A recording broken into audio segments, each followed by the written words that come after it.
right, ladies and gentlemen, welcome to the Justin Masterson Show. I am your host, Justin Masterson. But of course, we know it's never just me hanging out here. Well, it could be sometimes, but not today. I got my guy, Matthew Zappasodi. We know him as Zappo. What's up, party people?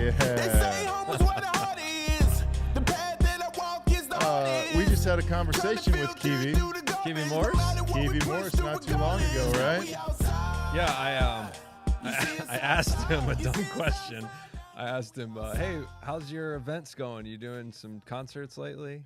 He's like, yeah, I'm coming in town. I'm coming to Indy. I'll be there. I got this show. I was like, cool. What's the venue? And he's like, dude, it's outside. Like, oh man, Which is perfect. You got me. Everything's outside. But we're so excited today because we have the most illustrious. We've actually had his son on the show, and now we are going to bring, if you would give me an applause, the Mr. Ron Collier. Woo. Welcome to the show. How are you doing today, sir? I am doing great, and I appreciate you having me on. And I've watched your podcast before, and congratulations. You're still up and doing it, and it's fun to watch what you guys do, and your back and forth is great. So I'm just really honored to be on here today. Well, we appreciate that, and you are coming to us from actually a place that Zappo and I were just at, down in your little lake house, hanging out on your, what is that, the recliner, the couch it looks like, rocking your Fisher's hat. Yep. And got my Fisher's baseball hat on. Love it. You got to represent. Now, for those of you who don't know, you're like, okay, Ron Collier. Well, it's Danny Collier's dad, who I coach with at Fisher's, who I just had lunch with yesterday, which was very enjoyable.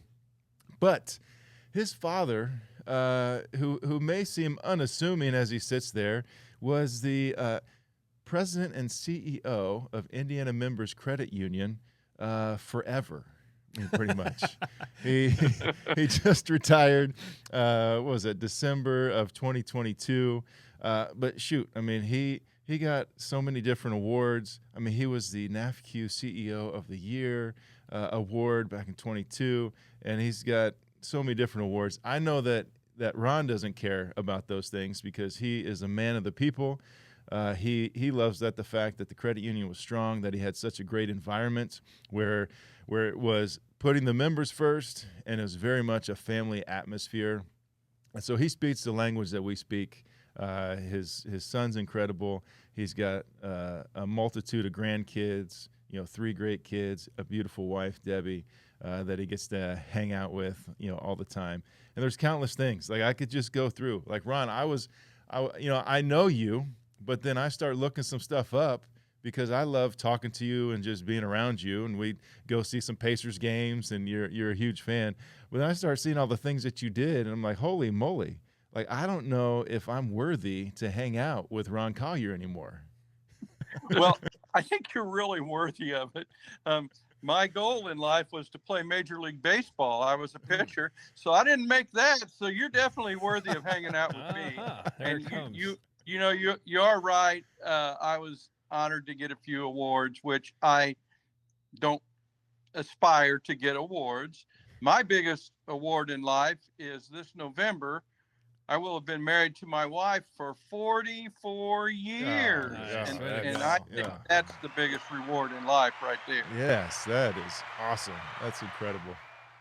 Oh, so cool. Proud of you in that. But it is pretty neat that, like, as I know you as just a really kind, loving individual. You even talked about it right before we got on here. That technology is not your most favorite thing, but your guy, I'm gonna pick up the phone and I'm gonna call you. Yeah. I mean, that's I mean, old school. I'm old school, traditional credit union dude. And just like when you played baseball, you probably played for old school managers and new school. And I like to think that everybody's right on that in that aspect.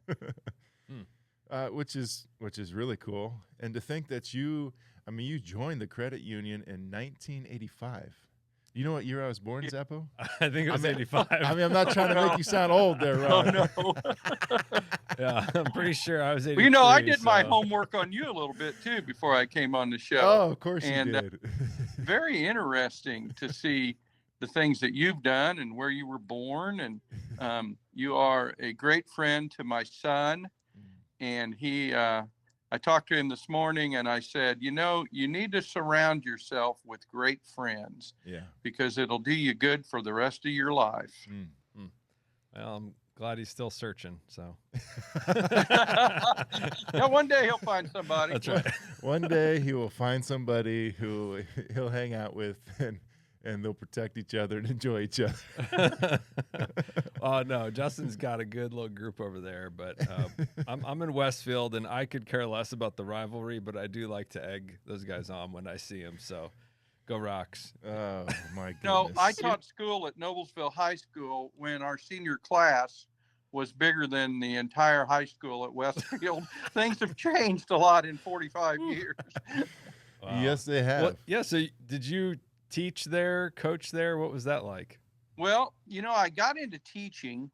I'm surprised I ever got a job because I majored in social studies, phys ed, and driver's ed. I like that. And I got a job. That was the very first interview I had up at Ball State was Noblesville. And this is before answering machines or anything. And I came home from lunch in my summer. I'd already interviewed with him. I came home for lunch in my summer job and the phone rings. And I just interviewed with Warren Central, which is where I went to school. And I was really hoping to get a job there, but I got a job offer from Noblesville, so I took it. Yeah. And then that evening, they called me from Warren and offered me a job. But I'm so glad I took the job in Noblesville. It was wonderful. I got into teaching because I wanted to coach baseball.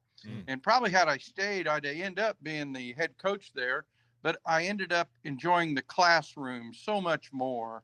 The kids were I had all seniors. And of course, I reminded them they had to have my class to graduate. So you better not misbehave or you're not going to graduate. And so I held that over them. And it was a wonderful experience for 3 years there in Noblesville. And I still have a lot of very dear friends there that are now all one by one starting to retire also. Well, yeah, but so you got to coach. You're there for, 3-4 years or whatever, and you're coaching, but you also were a referee for how long were you a referee for? I refereed high school football for 31 years. And Wow.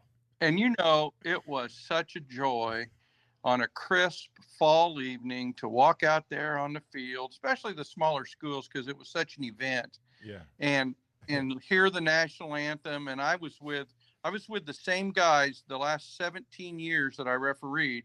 I was with the same there were 5 of us. We all went to Ball State, all graduated from Ball State, all got our football license while we were still going to school, and just really enjoyed it. And I never, here's my claim to fame. In 31 years, I never threw a flag at a head coach. And my philosophy there was let them talk, let them gripe. Most of them didn't because they were busy. And they're doing that for a living. And I'm just out there running around hoping that I don't blow the whistle at the wrong time. So I never really had any trouble with the coaches. It was interesting later on in my career. I think every high school in the state hired a coach, and his job was to say, that's a hold on every play. And he was probably right. But it was these guys I refed with were so wonderful. The schools were great. I refereed at Westfield several times, and this is before they won the state. But I think I stopped. Oh gosh, what year was it? I stopped. I don't know. 2007 maybe was my last year. Okay. What position? Or I'm not as familiar. Like what? Were the line judge, the umpire? I was the back judge in our crew for about 10 years. And then I did the line judge, which was a really fun position because with 5 guys out there, you got to run a lot and get down there on the sideline. Then my last 17 years, I was the referee. Okay. And I enjoyed that because the only responsibility that I really had was to keep the game moving and check with my back judge who had he had a great memory and read the rule book. And whenever there was a penalty, he always came in and made sure I did it right. So it's very much a team effort when you do that. And I just love it. But and when we got this lake house, maybe I didn't quit until 2015 when we got the lake house. I think I refed until 2015. Okay. Wonderful. The kids were great. Never had any real problems, big rivalries that were just so much fun to be around those kids. Now, how does a teacher who Ball State, you had, your social studies and driver's ed and that, how then do you come into a credit union and you take it from $750 million to a $2.9 billion company? You double almost your amount of employees. You double the amount of members in your time that are there. And here's this old teacher who's coming in 1985, who's just a good old boy. How does that happen? Well, let's see. I can be pretty brief on this. I think my best friend in the world was working in the credit union business, and I mentioned to him that I think I was going to leave teaching. And I had another friend who was in sales, and I mentioned to him I thought I was going to get a job with a pharmaceutical company, and at the very end of my interview process, the company sold out. But he called me one evening and said the trade association for credit unions was looking for somebody with education experience. So I went and interviewed with the trade association during Christmas break, and I got the job there. It's called the Indiana Credit Union League. And I worked there for 3 years, establishing training. Credit unions were starting to get big in the mid 80s there, early to mid 80s. And so, I actually sent film strips out to these credit unions to do training. And I did a lot of training myself. I traveled quite a bit. And then I'm at work one day and I got a call from the president of Indiana Members Credit Union, who I'd sold some training stuff to. And he offered me a job. And it was a little more complicated than that because I took another job in between with an insurance company that just dealt with credit unions. But I came in and I begged him one Friday. I said, I shouldn't have taken this job. I should have come and worked for the credit union. And he graciously offered me a job that day in 1985, May 13th, 1985.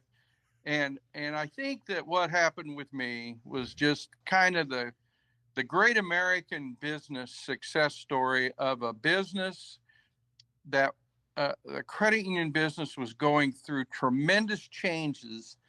And I call it the golden age of credit unions, and offered new powers from the federal government, opened up. And I was just very, very lucky to have started. I got to do every job in the credit union. I did lending. I substitute branch managed. I worked in collections. I worked in marketing. And that was such a good experience for whatever else. When I told Debbie when I took this job, all I really need to do is learn how to make a loan. And I think I can survive, It was fun. And as time went on, things worked out. And I worked with such wonderful people. I'll mention one guy's name, Todd Habig. He and I worked side by side in the same offices next to one another for 36 years. Oh, wow. And I was there. I had a total of almost 41 years in the credit union business, 37 at Indiana Members. It just worked out. I mean, you network with your friends, and that seems to be the best way to get things done. And I got to experience everything there was about the wonderful world of credit unions, and it just worked out. Yeah. Way to go. I mean, that's a pretty cool story.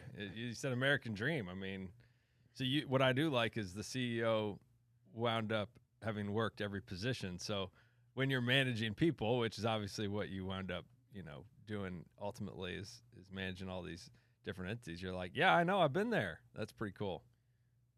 And, the employees knew that because I'd worked with so many of them. Mm-hmm. And we had an unusually high number of people that stayed there. and had a long tenure. Of course, I reminded them every day the reason they were there so long is they couldn't find a job anyplace else. But of course. we had a good work environment. I always believed that you should have fun at work. And you talk about training for leadership, I guess you could call it. Teaching is such a good training ground. You've got to get up in front of I had 35 kids in my class every day, every class. You got to get up and you got to try to get something from your mind or a textbook or whatever and get it in their heads so that they can actually learn it. Yeah. And it was such a good training ground because I just thought training was at the essence of everything, and that you build an organization from the ground up. So the people who were facing the members every day, they needed training. And we emphasized it. And the interesting thing is the entire training department had gone to Ball State and had degrees in elementary education. So, hey, birds of a feather chirp together, I guess. They do. But I feel like the more people I hang out around, that sometimes when we're teaching, it does seem like I'm always dealing with kindergartners or first graders, even though they seem to be in adult bodies. Yeah. So that, well, you can't tell somebody something one time and expect them to learn it, and that's what I ran into a lot in the business world in training. So I conducted a lot of training sessions myself, which I love to do, and you just this is going to sound really corny, but you teach people to treat people the way you want to be treated. And I always brought up stories about going to McDonald's and they get your order wrong and they don't care, things like that. And you got to learn how to do it right. That's where the training comes in. Right. You've got to have some positive motivation. That's where encouragement from your boss. And we did a lot of training with our branch managers about how to handle, you don't get any training about how to handle personnel. And so just really, and all the people I worked with were so wonderful, and we had such good camaraderie there. And sometimes I thought we had too much fun. They loved it. We let them wear jeans on Fridays, and then we turned it into a fundraiser. If you wanted to wear jeans on Friday, you had to donate $1 to our foundation that we formed, and we just bring in somebody does something good, and you hear about it. You bring pizza in for the whole branch. And so feed them, let them wear jeans, and you'll get good production from the people. That's all it is. So let's go into one of my questions that I enjoy.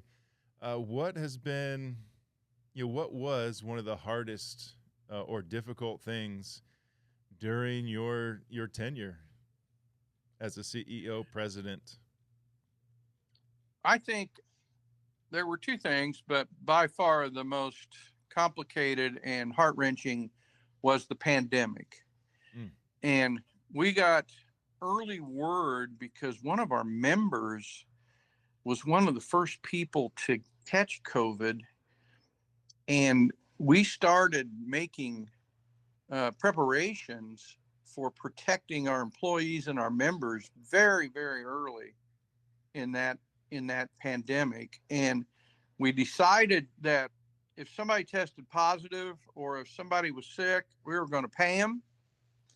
And you take a chance there that somebody might try to cheat you, but our employees were pretty good. Yeah. We're going to pay them. We closed the branch lobbies, and we didn't need a full complement of employees since we were only serving them through the drive-through or by appointment with a manager, but we paid everybody. And what happened was we had the lowest turnover during the pandemic that I think we had in the whole tenure I was there. The credit union somehow was very profitable, thanks to the wonderful loyalty of our members who hung in there with us. But when you're in a position where you have to make some decisions like this, I worried about the health of our employees a great deal. Yeah. And we bent backwards to get them tested, to pay for the testing. And it was just something we felt like we should do. Now, I don't know if other companies did it. I know some credit unions did. We, even though credit unions compete against each other, they're really wonderful friends. And, we talked to other credit unions. They talked to us. but I think that was a very difficult time. And then the other thing is, as time goes by and credit unions got bigger and got more notoriety, the negative on that is the federal government decided to get involved a little bit more with credit unions than what probably was necessary. But I never had a problem with rules and regulations. I told the guys I worked with, the people that I worked with, I said, you can't really argue with them. They hold the keys to your door, so just do what they tell you. Most of the time, they're right.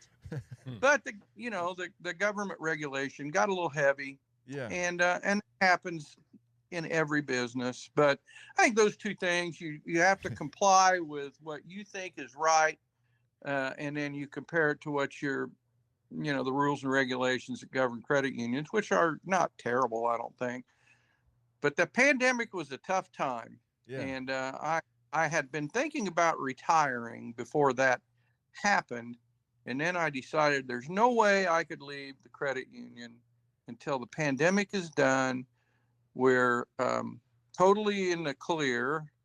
And then the other thing is, we bought a bank late in my tenure there, believe it or not. We bought a bank in Evansville, which was a very rewarding and tedious thing to actually. We were the first state chartered credit union to buy a state chartered bank in the state of Indiana. Wow. And so the two things, I wanted to get through the pandemic and I wanted to get through this purchase of this bank, which turned out to be a very good thing. And then driving to work one day, I just decided it was time to tell the board of directors that I'm going to head to Lamb Lake and they're going to have to find somebody else. Well, I can see why you have been so good as a president CEO, because even as you're talking about some of the worst things that took place, you have such a positive attitude about. Yeah. I mean, you see the negative of like what could be there, and yet in your mind you just dwell on the positive things, which is great because that's what we talk about all the time on the show. More or less for me, when it's like we want to be appreciative of the things that come. We want to be filled with joy. That's the baseline for being able to have a great life that God's given us. And then even as you're hitting at government regulations, I don't like some of the authority things that come in. I'm not a big fan of the government the majority of the time. And you're like, the regulations, they're not good. But, we battle through and we make it. You see that, Zappo? Oh, yeah. Yeah, for sure. And it's also, you're dedicated. I mean, buying a bank, I don't know anything about banking, but isn't that like liberal and like you're crossing lines here? You can't do that. I don't even know how you did that. That's goofy, but I like it, and it's creative, right? And so that's what people were like. All right, we got a leader here that we can't see the outcome, but he's gonna get us there. You got trust. And I pretend not to be a numbers guy because I want people to think I'm a people's guy. I understand the numbers a little bit better than my colleagues gave me credit for. But when we bought that bank, it was one of the most interesting, challenging things that we ever had to do. And my guys that I worked with that were CPAs, which I remind them daily, I don't like CPAs. They crunched those numbers, and we worked with the people down in Evansville that ran the bank. And it's an expensive proposition, and you got to try to get your payback in 7 years. And what I'm very proud of is we did that. We didn't lay off one person. We hired more people. We built 2 branches down there, and we kept every promise that we made to those people in Evansville and Clarksville. And it was fun. It was challenging. They'll probably do it again one day. And we're getting to the point where I think, let's see, that happened. I got the phone call on Christmas Eve driving to Danny's house. We had a consultant who used to run the National Credit Union Administration, good guy that helped us get this through. He called me on Christmas Eve and told me that he got it through. And so it was an exciting time, and had a lot of help. And I did try to make it an enjoyable place to work, but you take a lot of chances when you do that. And so Yeah. sometimes, I think I put the vice presidents, about half of them, into therapy sometimes, because you have to be somewhat demanding. You can do it in a nice way, but you have to be somewhat demanding to get to the end of the story. And hopefully it all worked out good. But I don't know. I told them when I retired, I said, I'm a normal guy who thinks he knows what normal people like. And that's not brain surgery. Common sense. Yeah. I like it.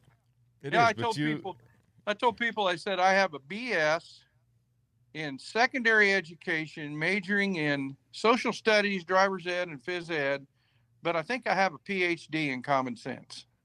Hey, and that's about all I'm going to ever brag about right there. But there are a lot of people in your line, in every line, managing, leading, and they don't have very much common sense. they just want to be slave driver, because again, they don't know how to, as we call it here on the show, keep the relationship bigger than the problem. And so that's like you just stated that of like, I'm going to be demanding and get things out of people, but they also know that I care and appreciate them. They see me try and give them opportunities, take care of their family, to be relaxed and all the different things. But I also have high expectations for them to do. And when they don't meet them, I'm not going to demolish them, but I'm going to come alongside and say, hey, that's not how we do things here. So we're going to need you to bump that up a little bit. And that's something special to do. So I can see you should brag about that a little bit. I'll brag for you. That's impressive, Ron. Well, when I taught school, they didn't call it fall vacation. They called it Teachers Institute in October. And they had meetings downtown Indianapolis. And dumb me, my first year, I actually go down to the meetings in Indianapolis when all the football coaches are playing poker at Doug Denny's house, And so I go down there and I heard this speaker, and it kind of stuck with me the whole time that I worked. And they were given a talk about what students and parents expect out of a teacher. And the number one thing they expected out of a teacher, according to this speaker, who was very good, was fairness.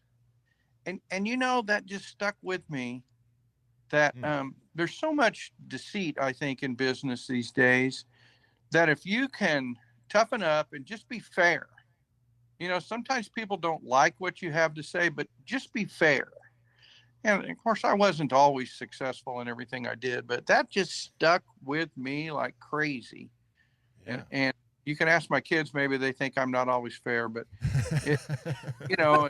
at least, and then when I went back to school, when it started again, and I was coaching in the football program, and I told those guys I went to Teachers Institute, man, did they razz me about going down there, but I did get something out of it. Your kids are biased too, so you got to remember that. Yeah. They're looking out for themselves now. Yeah. Well, and I know this one's going to be difficult to do because, one, you had a long tenure, you did tons of different things, and maybe it's easy, I don't know. But what was the best thing about leading, president, CEO, being a part of the credit union? What was the best thing that just came that you enjoyed the most?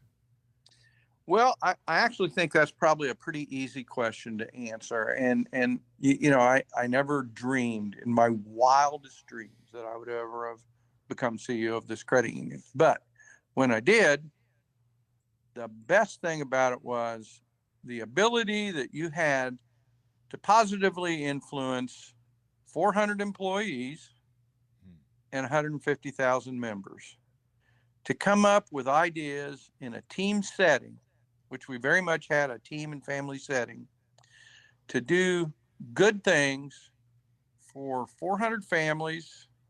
On the flip side of that, if you did bad things, you could hurt the families, but just to have the ability to be in a position to do good for 400 families and 150,000 members. And I think we succeeded. We succeeded, not I, we succeeded. And there were so many things, and I was thinking about this morning. One of the things we did we got a wild hair. When people lose their debit card or their credit card, their debit card in this case, it is a very bad thing in their lives, because they use, we started out, when we started with debit cards, we might have 10,000 transactions a month. And when we ended, we had over 1 million a month. So, people love their debit cards. And in the old days, to get a new debit card, you had to order it, had to be printed, had to be shipped. And it took 10 business days to replace a debit card. Well, we heard of this one credit union down in Orlando, Florida, who was run by a guy who used to work at Cummins Credit Union in Columbus. I happen to know him, that has started to issue their debit cards right in the branches. So I asked 2 of our people to go down there and meet with him and see what they did. It was a very expensive thing. You had to buy a lot of equipment, a lot of software and things like that. But we could replace a debit card on the spot, let them pick their own PIN, and away they go. I just think that was the best member service that we did, the best positive way to people would get ready to go on vacation and they can't find their debit card, So I just think those, it was a very large outlay of cash, to buy all this stuff, train everybody, buy the software. Didn't work good at first, and then it started working. It just was a positive thing for the members, and turned out to be something that I think everybody does now. And I probably could name other things. When I first started to work at the credit union, we offered 12-year mortgages, was all we could offer. And actually that was a regulation. And as things changed, we got into offering mortgages, and we had our own mortgage plan and set the rates accordingly. And then regulation caught up with us and we couldn't do what we were doing anymore. But just being able to invent things to help the members, and, health insurance is such a big deal. We were very avant-garde, I guess you might say, with health insurance. Credit union absorbed most of the cost when we had to start charging our employees for health insurance. And we just were all in it together. And I think that was the best thing about being CEO. We were all in it together. I mean, it's still impressive that it's not surprising to me that every story is what you said is centering around the fact of you being able to encourage and help the employees, the members, make life better for them.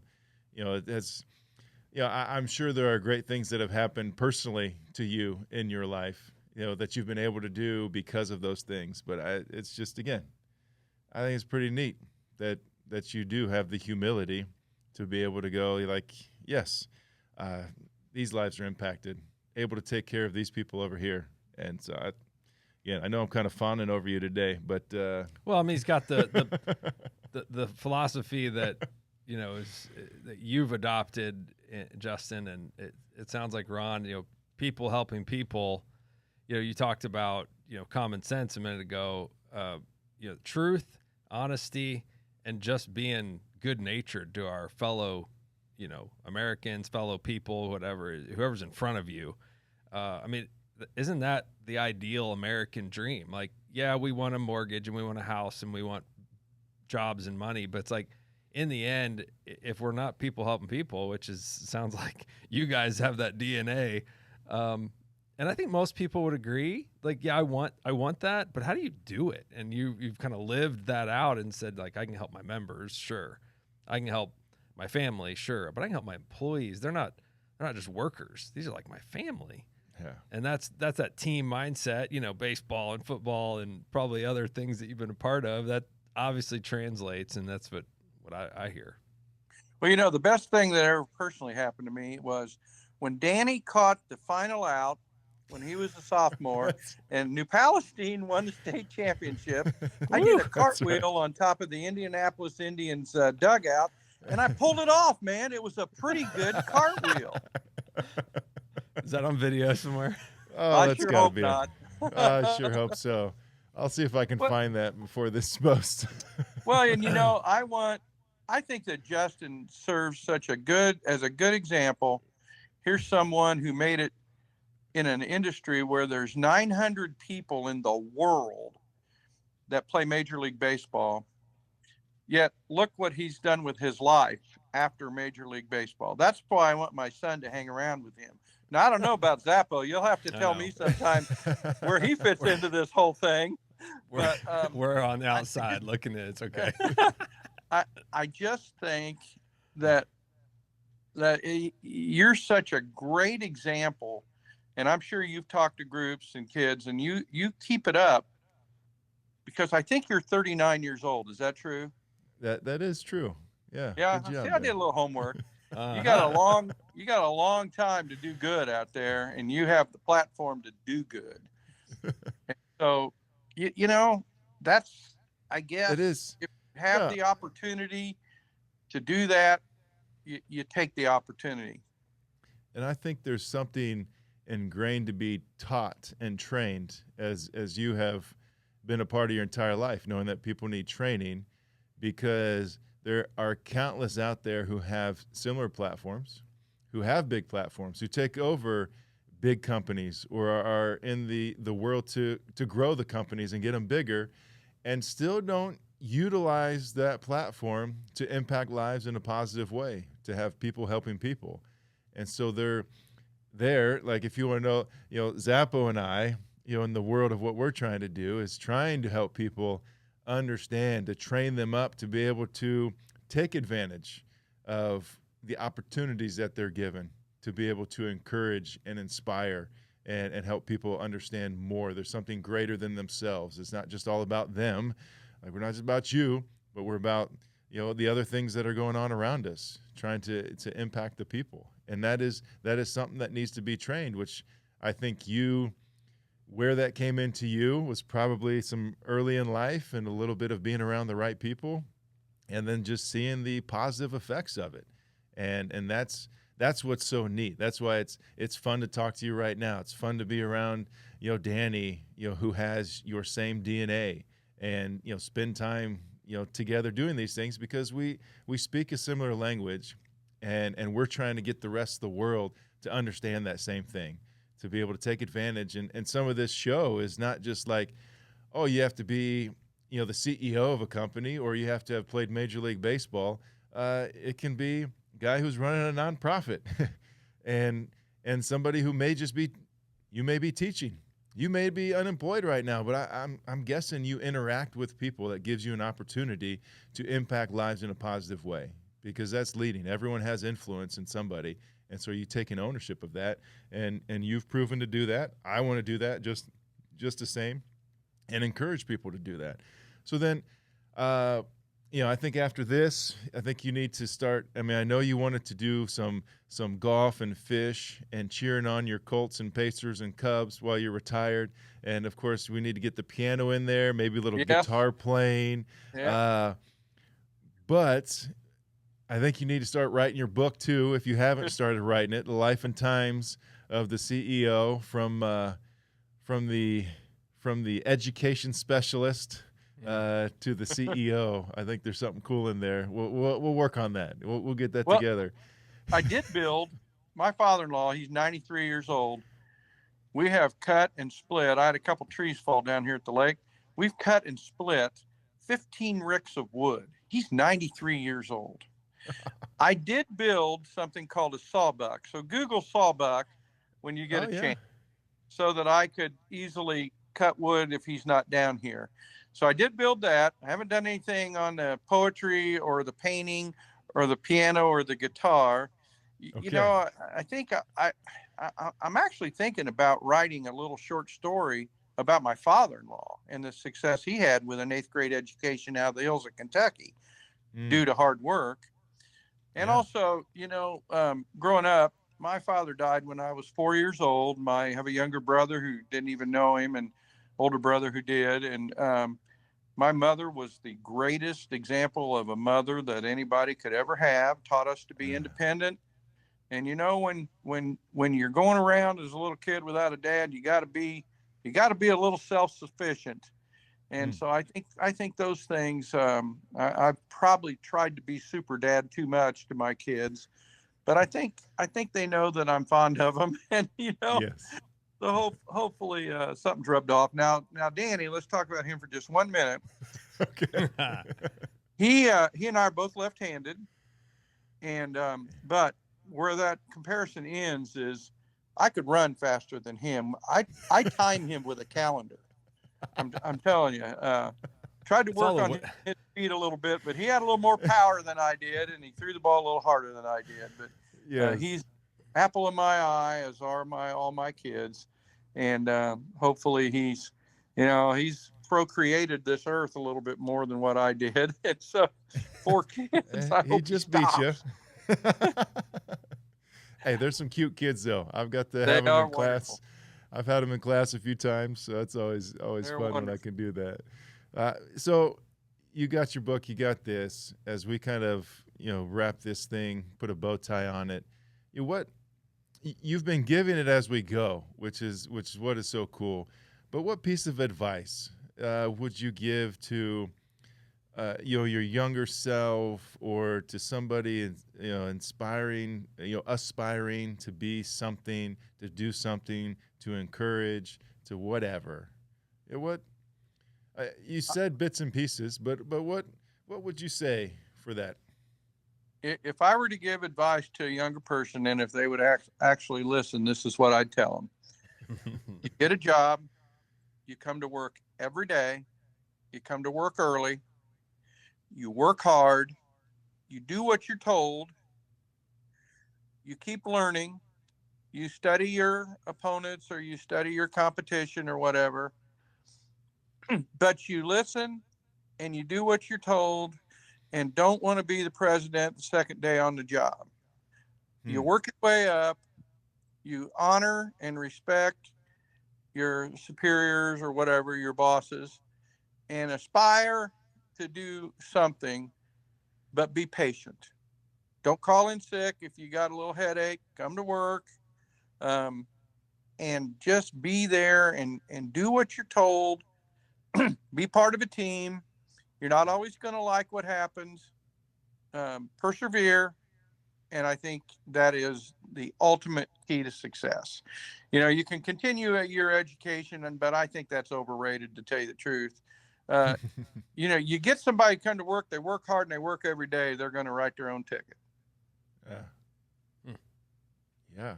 I mean, that's all right. Well, that was perfect. I mean, for this, especially for the audience listening, I think we have a different generation coming up that views hard work and challenge different than our grandparents and your parents.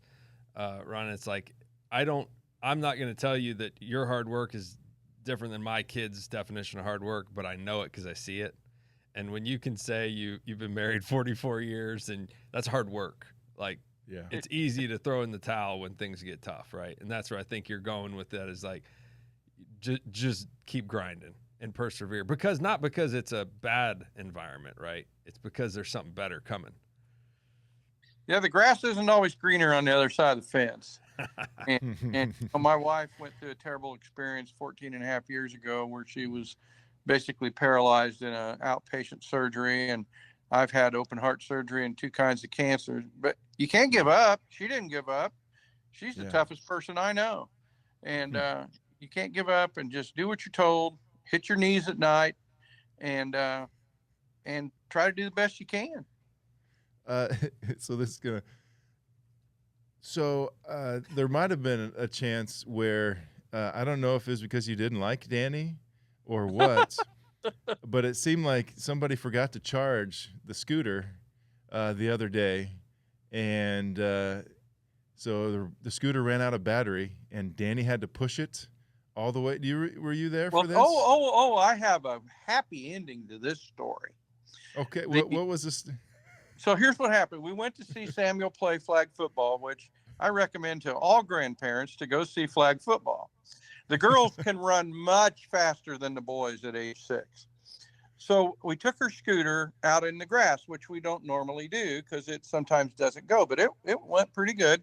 Coming back, it kind of bogged down a little bit, then it shut off. And I thought, oh my gosh, I thought the batteries were charged. So Danny pushed it, loaded it in the car, brought it down here to the lake, and I'm studying it. charge the battery all night, still nothing. So I go to YouTube, which everybody should do when they have a question. There's a circuit breaker on the battery, and it's just a little button. And I pushed that button, and that's what happened. It got overloaded. It shut down, and pushed the little button, and that's all that happened. But yeah, Danny was there to the rescue and pushed it into the parking lot. Yeah, he made it sound like it was locked and loaded with some kids and mom, and he just pushed that puppy because it had a little governor on it that wouldn't let him do too much. But he's like, man, I was sweating and pushing this thing along, and you probably knew all along. You just had to press a simple button, and it would have fixed it, right? YouTube saved me again, and we got it down here, and I ran it around a little bit. It works just fine now. And I did call Danny and say, hey, if that ever happens when you're out with your mom, there's a little white button on the battery pack. Just push it. Oh, that's so awesome. Well, guys, hey, I man. really enjoyed this today. Of course, you guys don't know how much I was telling the truth or not today, but it was a lot of fun.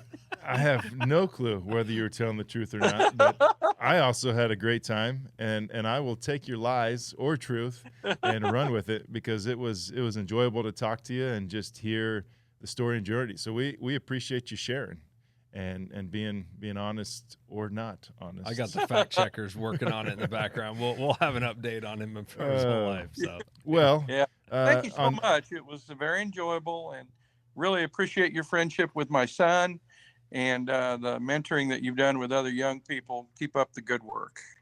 Well, we are trying to do our best. And on that note, on behalf of PHARE Warrior, who's one of our sponsors, Wayfinders, trying to help people activate their purpose. My name is Justin Masterson. I got Matt Zappasodi with me. Zappo. And we're so thankful for the Mr. Ron Collier. Ron Collier. Coming on to the call with us. Thanks so much. Appreciate everybody watching and paying attention. Hopefully you learned something. If not, send us a note, Masty at the JustinMastersonShow.live. We'll see you later.